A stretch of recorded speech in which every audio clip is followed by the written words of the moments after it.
कर्म क्या है? इंसान के द्वारा किया गया कोई भी कार्य, अच्छा या बुरा, वो कर्म है। इंसान हो या जानवर, हर एक को अपने कर्मों को भोगना ही पड़ेगा। भले ही हम कितने भी जन्म ले लें, कर्म हमारा पीछा हमेशा करेगा, उसको हम टाल नहीं सकते। गहना कर्माणि गति, अर्थात कर्म की गति तीव्र है। शास्त्रों के अनुसार इंसान के द्वारा किया गया कोई भी कर्म, अच्छा या बुरा, उसके सामने आता जरूर है। किस रूप में आए वह हमको नहीं पता, लेकिन जैसा कि कहा जाता है, चाहे कर्म अच्छा हो या बुरा, हमें इस जीवन में ही भुगतना पड़ता है। गीता में भी लिखा है, जैसा कर्म करोगे वैसा ही फल पाओगे।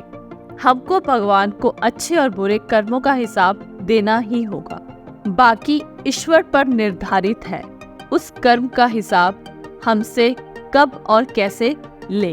तो दोस्तों, आज आप समझ गए होंगे कि मैं आज आपको किस विषय पर कहानी सुनाऊंगी। तो चलिए शुरू करते हैं आज की कहानी।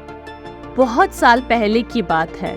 रोज की तरह महात्मा बुद्ध जी अपने शिष्यों से बात कर रहे थे, तो उनके एक शिष्य ने अचानक पूछा, गुरुदेव, कर्म क्या है? तो बुद्ध जी ने अपने सारे शिष्यों को एक कहानी सुनाई।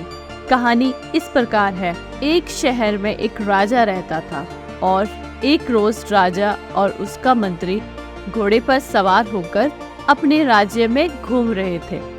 राजा देश का भ्रमण समाप्त करने के बाद एक दुकान के पास रुका। रुकने के बाद राजा ने अपने मंत्री से कहा, मंत्री, पता नहीं क्यों, लेकिन मुझे लगता है कि कल इस दुकानदार की मौत की सजा दी जानी चाहिए। उसके बाद जब तक मंत्री अपने राजा से कारण पूछ पाता, तब तक राजा का महल में वापस जाने का समय हो गया था। किंतु उस मंत्री को बहुत अजीब लग रहा था। मंत्री पूरी रात सो नहीं पाया और अगली सुबह तड़के वह कारण जानने के लिए एक साधारण व्यक्ति का रूप धारण कर उस दुकानदार के पास गया। वह दुकानदार चंदन की लकड़ियां बेचता था। मंत्री उसकी दुकान पर गया और दुकानदार से पूछा, भाई, तुम्हारा काम कैसा चल रहा है?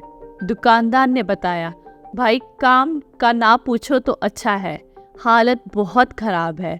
लोग दुकान पर आते हैं, चंदन की खुशबू लेते हैं और खूब तारीफ भी करते हैं, परंतु उसको कोई खरीदता नहीं है।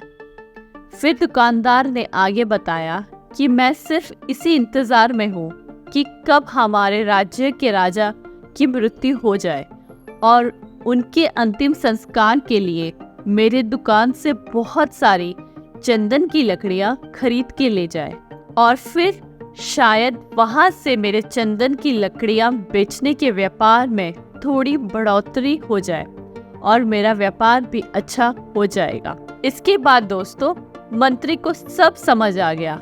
दुकानदार की इसी नेगेटिव सोच और विचार ने ही राजा के मन को भी नेगेटिव बना दिया है। इसी कारणवश राजा ने इसको ऐसी सजा बोली है।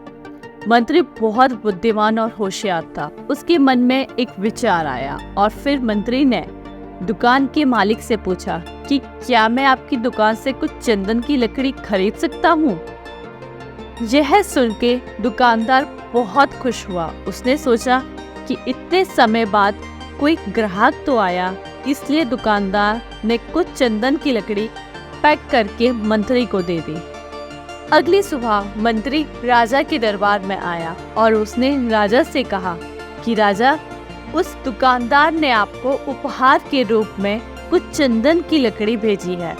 यह सुन के राजा मन ही मन प्रसन्न हुआ और सोचने लगा, मैं बेकार में ही उस दुकानदार के बारे में गलत सोच रहा था। राजा ने उन चंदन की लकड़ियों को हाथ में लिया और उन चंदन की लकड़ियों में बहुत अच्छी खुशबू आ रही थी, तो राजा ने भी खुशबू का आनंद लिया। फिर चंदन की अच्छी सुगंध से राजा का मन खुश हो गया।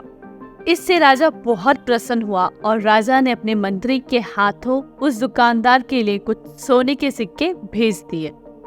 मंत्री फिर वही रूप धारण करके अगली सुबह उस दुकानदार के पास चला गया और उसने उस सोने के सिक्के उस दुकानदार को दिए। सोने के सिक्के देखने के बाद दुकानदार बहुत खुश हुआ और मन ही मन उसने सोचा, राजा तो बहुत ही ज्यादा दयालु है और वह मूर्ख उनके बारे में जाने क्या क्या सोच रहा था। ठीक यहीं पे बुद्ध ने कहानी को खत्म किया। जब ये कहानी खत्म हुई तब बुद्ध ने अपने शिष्यों से कहा कि अब आप सब बताएं कि कर्म क्या होता है। तब बुद्ध के सभी शिष्यों ने उत्तर दिया कि शब्द ही हमारे कर्म है। हम जो कुछ भी करते हैं वह हमारे कर्म है और जो हम महसूस करते हैं, जो विचार करते हैं, वो हमारे कर्म है। सभी शिष्यों के उत्तर सुनने के बाद महात्मा बुद्ध ने कहा, हमारी भावना ही तो हमारे कर्म है। अगर हम सब ने अपने विचारों पर नियंत्रण करना सीख लिया तब हमको एक महान इंसान बनने से कोई नहीं रोक सकता। जब आप अच्छा सोचते हो तब आपके साथ अच्छा होता है और आगे भी होता रहेगा। यह प्रकृति का नियम है। आप जैसा बीज बोगे वैसा ही पाओगे। अगर हम दूसरों के बारे में अच्छा बोलेंगे, अच्छा सोचेंगे तो वापस आपके साथ भी अच्छा होगा। उम्मीद है आज की कहानी आपको अच्छी लगी होगी। अगर आपको कहानी अच्छी लगी तो इसे लाइक करना ना भूलें।